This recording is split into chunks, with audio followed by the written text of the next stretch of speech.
Hello mga kamanugang, good morning. Tapos lang maligo, papasok sa work. Pero may gagawin muna tayo. Napakaswerte nyo na kung kaklose nyo yung biyanan nyo. Hindi kayo minumura, pinagsasandukan ng pagkain, hindi kayo naaway, ganun. Ha? Ganun nung biyanan ko. Sobrang swerte nyo pag ganun ang biyanan nyo. Gusto nyo makita, papakita ko kung gaano kabait ng biyanan ko. Let's go.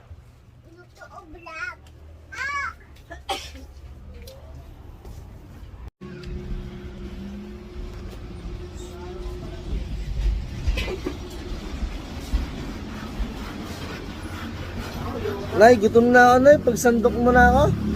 Utangin na mo, magsandok ka na